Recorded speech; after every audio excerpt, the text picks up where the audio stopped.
Party senior నాయకులు రామకృష్ణ గారు ఉన్నారు. ఆన్లైన్లో అందుబాటులో ఉన్నారు వైఎస్ఆర్సీపీ సీనియర్ నాయకులు లక్ష్మణ్ గారు, బీజేపీ సీనియర్ నాయకురాలు సుహాసిని ఆనంద్ గారు. మరికొద్దిసేపట్లో టీడీపీ నుంచి శివ గారు కూడా జాయిన్ అవుతారు. అందరితో కూడా మాట్లాడదాం. నమస్తే అండి అందరికీ కూడా. రైట్. సో రామకృష్ణ గారు, కంగ్రాట్స్ అండి. మొత్తానికి ఏపీలో కూటమి కొలువుదిరింది. గతంలో చాలాసార్లు మేము కంగ్రాట్స్ చెప్పుకున్నాము. మళ్ళీ ఒక్కసారి ఇవాళ కొత్తగా ప్రభుత్వం ఏర్పడింది కాబట్టి అందరు మంత్రివర్గంలో ఉన్న వాళ్ళందరూ కూడా ప్రమాణ స్వీకారం చేశారు కాబట్టి మళ్ళొకసారి మీకు అభినందనలు తెలుపుతూ స్టార్ట్ చేద్దాం. సో పవన్ కళ్యాణ్ గారు కూడా 15 ఏళ్ల కష్టం తర్వాత కొణిదెల పవన్ కళ్యాణ్ అనే నేను అని ఇవాళ ప్రమాణ స్వీకారం చేశారు. ఆయన కళ్ళల్లో ఆనందం, ఆయన కుటుంబాల్లో ఆనందం, అట్లాగే ఎస్పెషల్గా ఆయన ఫ్యాన్స్ ఎప్పటి నుంచో ఆయన్ని రాజకీయంగా చూడాలనుకున్న వాళ్ళందరి ఆనందం కూడా ఇవాళ కనిపిస్తుంది. సో మొత్తానికి కూడా అన్ని సామాజిక వర్గాలను సమీకరించుకొని మహిళలకి, ఎస్టీలకి, బీసీలకి అందరినీ కూడా ఒక కూర్పు అంటే ఎక్కడ కూడా విమర్శలకు తావివ్వకుండా మ్యాక్సిమం ట్రై చేసినట్టుగా కనిపిస్తోంది. బట్ దీని మీద ఇక తర్వాత ఎలాంటివి వస్తాయి ఏంటి అనేది పక్కన పెడితే ఇవాళ ఓవరాల్గా జరిగిన ఈ ప్రోగ్రామ్ గురించి కానివ్వండి, లేకపోతే మంత్రివర్గ సభ్యుల గురించి కానివ్వండి, ఏమనిపిస్తుంది? ఖచ్చితంగా మీరు చెప్పినట్లు ఆంధ్రప్రదేశ్ ప్రజలకు ముందు శుభాకాంక్షలు చెప్పాలి. ఒక మంచి పరిపాలన అందించే ప్రభుత్వం ఈరోజు కొలువుదీరింది కాబట్టి ఈరోజు మంత్రిమండలిని చూసినట్లయితే అందరూ కూడా ఎఫిషియెంట్ పర్సెంట్ నిజంగా ప్రజానాయకులు అందరినీ కూడా ఈరోజు మంత్రివర్గంలో తీసుకున్నారు.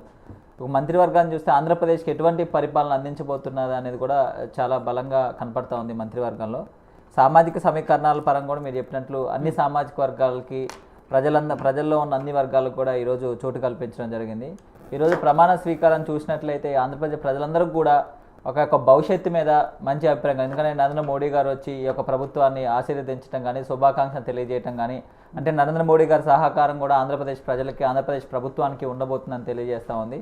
మీరు చెప్పినట్టు పవన్ కళ్యాణ్ గారు ఏదైతే ప్రజలకి మంచి చేయాలని, ప్రజలకి ఏదన్నా అన్ని విధాలుగా మంచి చేయాలని రాజకీయాల్లోకి వచ్చారు. ఇది ప్రభుత్వంలో మీరు చెప్పినట్టు ప్రజారాజ్యంతో కలుపుకుంటే 15 సంవత్సరాలు, అదేవిధంగా జనసేన పార్టీ అయితే 10 సంవత్సరాలు రాజకీయ ప్రయాణంలో మొదటిసారి ఆయన ప్రభుత్వంలో భాగం పంచుకున్నారు. ఒక డిప్యూటీ సీఎంగా రాబోతున్న డిప్యూటీ సీఎంగా ఈరోజు మంత్రిగా ప్రమాణం స్వీకారం చేశారు.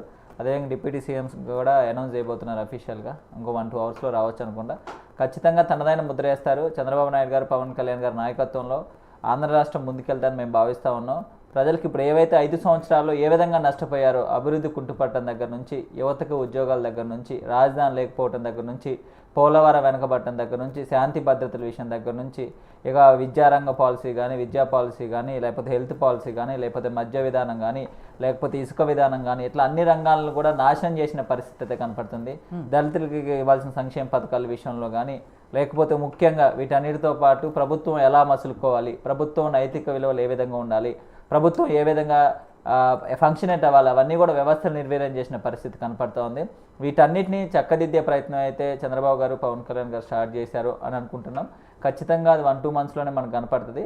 ఖచ్చితంగా మాటల్లో చెప్పుకోవటం కన్నా కానీ ఈరోజు ఖచ్చితంగా ఆంధ్రప్రదేశ్ ప్రజలకి మంచి పరిపాలన అందిస్తారని మనం కొన్ని రోజుల్లోనే ప్రూవ్ అయ్యే సందర్భం అయితే ఈరోజు క్లియర్ కట్గా ఆ సభా వేదికని, ఆ ప్రాంగణాన్ని చూసినట్లయితే క్లియర్ కట్గా ఒక సహృద్భావ వాతావరణంతో ఎటువంటి వేరే వాళ్ళ మీద విమర్శలు చేయకుండా ఆంధ్రప్రదేశ్ని మనం ఏ విధంగా అభివృద్ధి చేసుకోవాలి. మీరు గెలిచిన దగ్గర నుంచి చంద్రబాబు నాయుడు గారు, పవన్ కళ్యాణ్ గారి ప్రసంగాలు చూస్తే ప్రతిదీ కూడా కక్షపూరిత వ్యవహారాలకు పోకూడదు, వేరే పార్టీ వాళ్ళతో మనకి విద్వేషపూరితమైన వ్యాఖ్యలు కూడొద్దని కార్యకర్తలకి, నాయకులకి చెప్పుకుంటా గత 4-5 రోజుల నుంచి అదే చేస్తూ ఉన్నారు. ఈరోజు చూస్తే కూడా అదే కనిపిస్తూ ఉంది. ఖచ్చితంగా ఆంధ్రప్రదేశ్ రాష్ట్రం ముందుకెళ్లాలని, ఆంధ్రప్రదేశ్ అభివృద్ధి జరగాలని ఆంధ్రప్రదేశ్ ప్రజలందరికీ శుభాకాంక్షలు తెలియజేస్తుంది.